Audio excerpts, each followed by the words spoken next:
Welcome to SKML Chess Academy YouTube channel. Yesterday we have seen up to the trap number 57. Now in this video we see a few more traps starting from the 4 knights game e4, e5, knight f3, knight c6, knight c3, knight f6. We have seen all the 4 knights developed.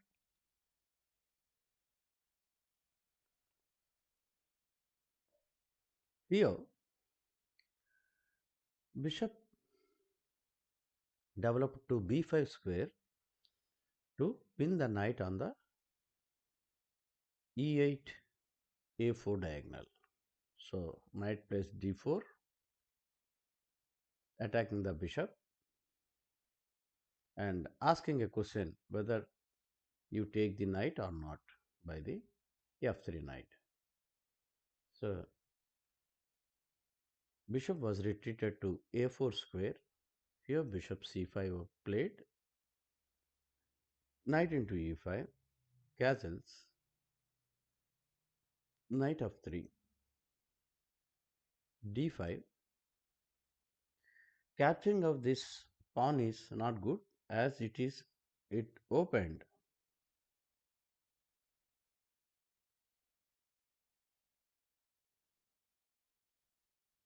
into d4 is played, bishop into d4, e into d5, bishop g4, attacking the queen, f3. By playing f3, he forfeited at the moment he cannot castle on the king side since the g8 square g1 square is controlled by bishop. Knight h5. So he started attacking. Whenever these three pieces are coming like this, it's very dangerous. You see, he neglected.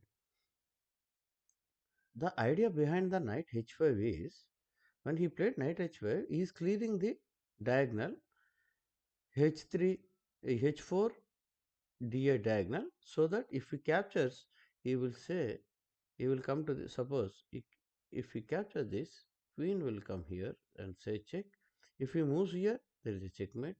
So if he moves here, there will be a check. He is only escaping square. Then you can say further check.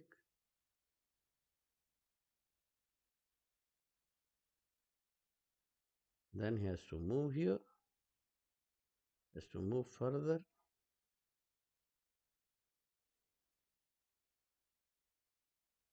So the king is been trapped future and will deliver a mate. So here, so that is the reason. So he will land in trouble. So black sensed it. That's why he didn't take. So here, what happened? F3, knight h5 is played. Then he took it. F into g4, queen h4, king e2, knight here. Uh, one line we discussed is queen f2 check, but here he checked knight f4. Then king comes to f3. He restricted the movement to further d3. Queen f2 check, king e4, f5, g into f5, rook f e8, bishop into e8, rook into e8.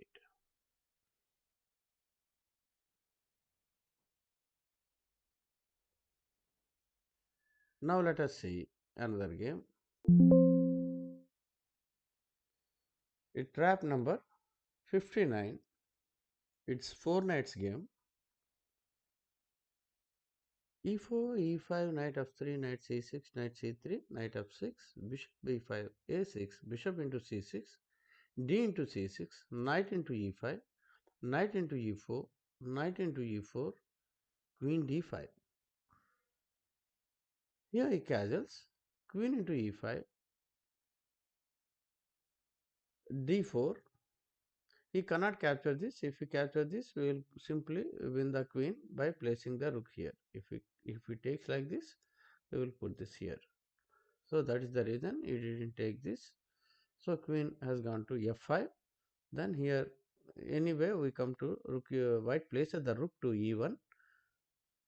So then he can say, if black didn't see this, then he will play knight g3 check. Then he will capture the queen. So bishop e6, bishop e5, bishop d6, g4. It's very aggressive move, opening up the pawns in front of the castle king. Queen g6, f4, f5. Then he took knight into d6. So first he opened up the line. This line clear. You can say this also line clearance. So the bishop will be in the line of king and rook. C into d6, d5, c into d5, queen into d5. So in order to protect the bishop, I think he has given up the game. King d7, queen into b7 check, king e8 and queen e7 checkmate.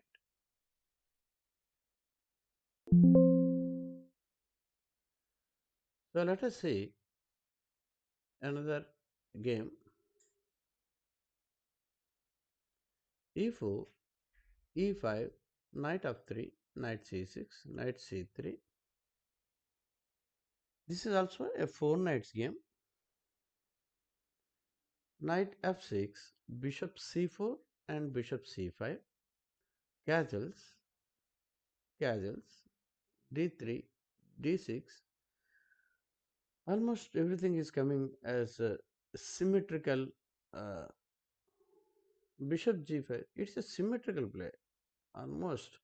But what happens in symmetrical play, now we will see in this game, because white has a first move advantage. So what he will do, if you play symmetrical game, he may win this game. Knight d5, knight d4, queen d2, queen d7. Now here comes the combination, bishop into f6. Because bishop into f6 can here bishop into f6 can be played by white, and bishop into f3 can be played by black. But now white has the first chance. So bishop into f6. So you cannot take this. If you take this, then knight into f6, winning the queen. That is the idea behind that. So now that's why he also played bishop into f3. Here also same. If it captures g into f3, knight f3 check and winning the queen. So here after bishop into f3, this knight has jumped into e7 and given a checkmate check. Then king has moved to h8. Otherwise, knight can be captured with only queen, and bishop will capture that. So he will lose the queen. So here king has gone to h8. Now here, please remember this pattern. It is a very important pattern in attacking. This often occurs in the game. Here it seems that you cannot do anything, but here you have to sacrifice the bishop here. Bishop into g7 check. Since king cannot come here, and whenever you are sacrificing a piece, you have to see that whether it is forced or not. Here king has to take the bishop because he does not have any escaping squares. So when he takes, then the queen will be released. Queen will jump into g5 and say check. Then again he has only one square left. The knight is playing very important role in this. Queen f6. Now let us see in the next game. e4, e5, knight f3, knight c6, d4. Here 61 is a trap number 61 is a Scotch gambit. E into d4, bishop c4, bishop c5, knight g5. Here, whenever there is a chance, Scotch Gambit can be transformed into fried lever attack or max range attack. Whenever knight comes to g5, there is chances of sacking at the f7 square in order to get a very good game. So here, to save the f7 square, knight comes to h6. Then white attacks the f7 square with queen now. So there are three attackers and two defenders. So the knight has come to e5 in order to protect the f7 square. Here, white simply played knight e6. It is not a sacrificing, because if the knight is captured, then queen can capture the knight and gets a good game. Let us see how.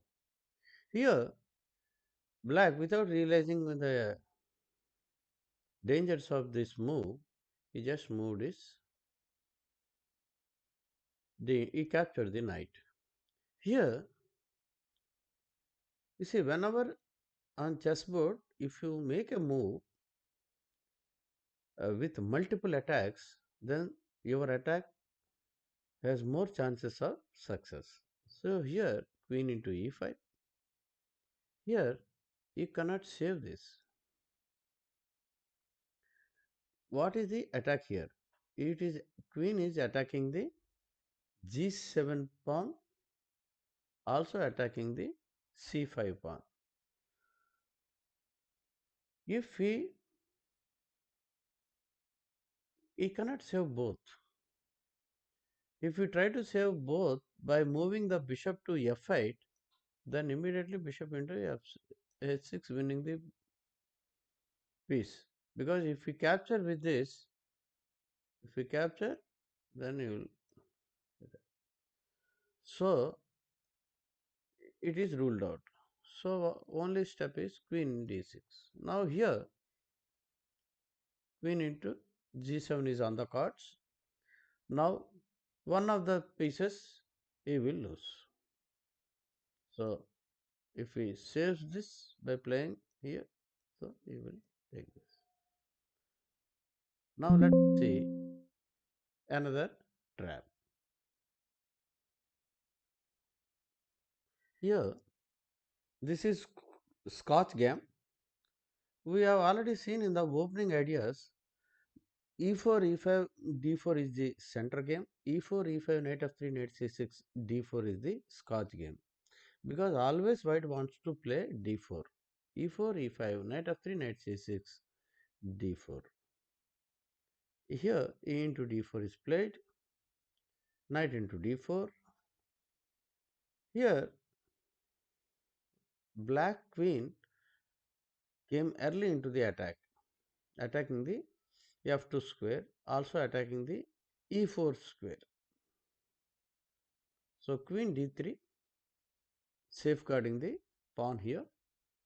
So knight f6, he increased the attack on the pawn.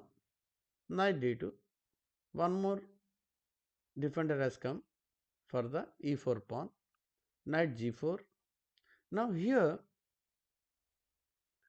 black has a wonderful move, attacking the f2 square. So g3 is played, so to close the diagonal. Then queen has come to f6. Still it is attacking the f2 square. Knight for f3. Here, what happens if he comes? First he will cancel this, then he attacks. Knight for f3. So knight c5, queen c3, bishop b4. Now here, to deflect the queen from the f3 square. He is protecting now. So queen is the defender for the f3 square. So deflecting the defender by giving a sacrifice, sacrificing the bishop. So it takes queen into b4, because if he moves away, suppose if he doesn't accept the sacrifice and if he moves away, then anyway he cannot move the, suppose if he played like this, then he can easily capture this and say check. So knight cannot capture this since it is under, this diagonal is controlled by bishop. Then if we take, if queen into here takes this f3 and queen takes, so loses the queen. So that's why it is a forced move. He has to accept the uh, sacrifice. Then he played knight into f3, knight into f3, queen into f3. Then it is attacking the queen, the rook. So rook has come to g1. Then queen into f2 check, king d1 and queen into g1. That's how he won a rook there. So we'll see one more game.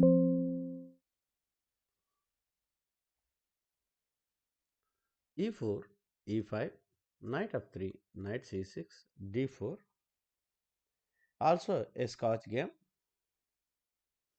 E into d4, knight into d4, queen h4, knight b5, bishop b4 check, c3, queen into e4 check, bishop e3, bishop a5, knight d2,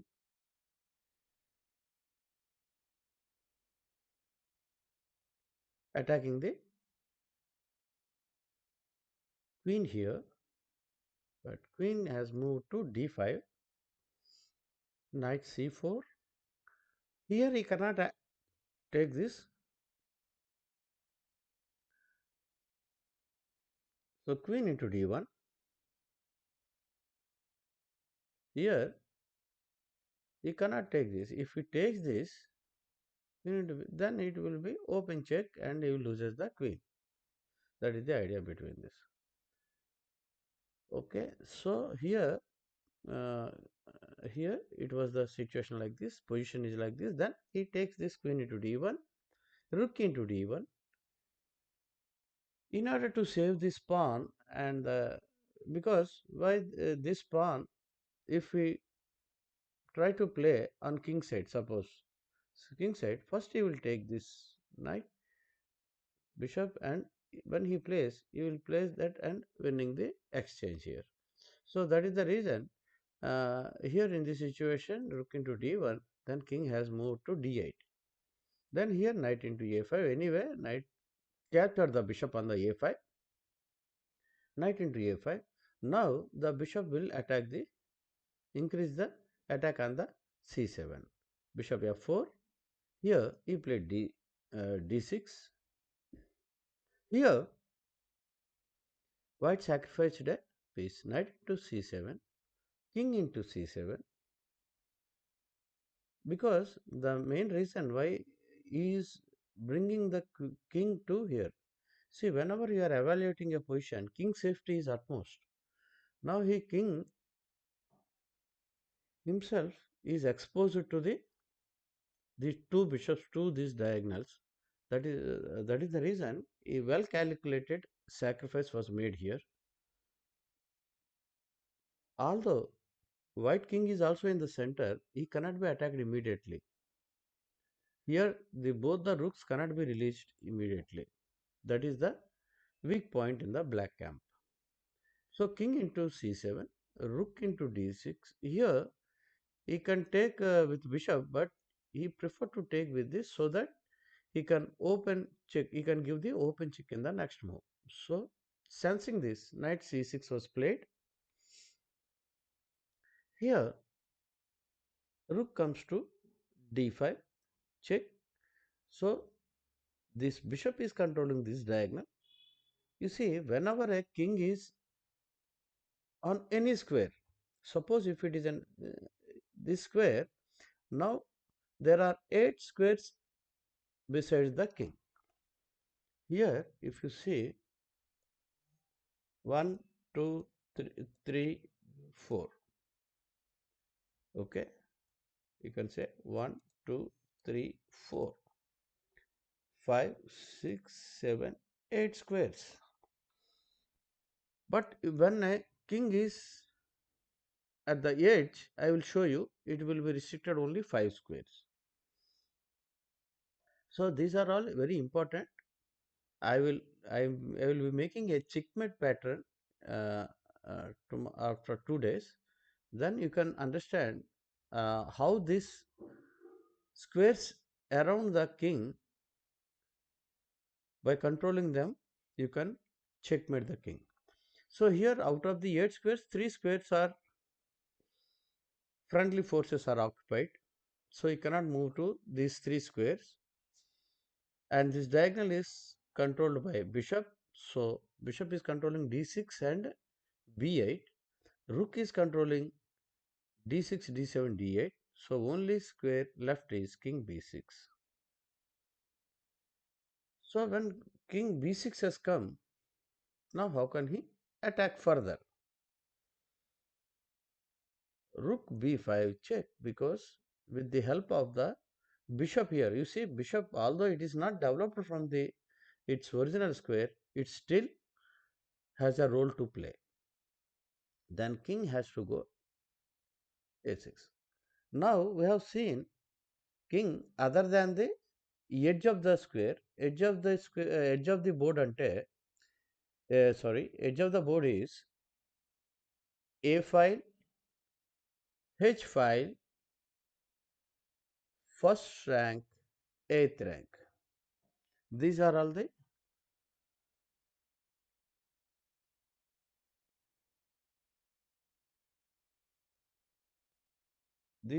known as the edge of the board. So whenever your king is edge of the board, its control squares are, you see, it can access to the this square only, 5 square. It was reduced to 8 to 5. Out of the 5, 2 squares are occupied by the friendly forces. The same forces are occupied. So it has only 3 squares left. Out of these 3 squares, now the rook is controlling 2 squares, b5 and b6 and a5.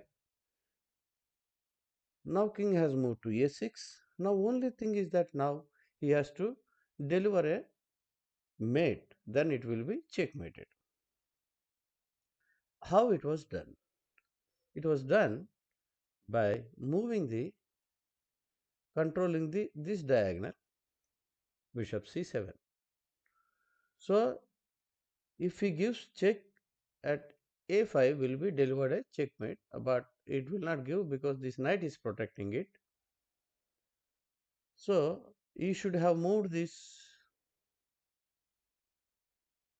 but knight cannot protect this also. Here, this a5 square is protected by the knight. There is a double check. Whenever you give a double check, you cannot capture the piece. So, threat is a5. Rook a5 checkmate is the next threat. So, here he moved a pawn for the flight square. Flight square is that square where king can escape during the attack on the king. But here, rook captures this b6 pawn and gives a check. It cannot capture because there is a check also from the bishop. So king has to move to a5. Then here, rook comes to a6 and delivers the checkmate, because rook is controlling this and bishop is controlling here uh, this b5, and this bishop is controlling the b6, and this c3 pawn is controlling the b4. That's all in the today's video. You will be seeing some more traps in the coming videos. Thank you very much for supporting our channel. Please share this video with your friends and request them to subscribe our channel. Thank you very much.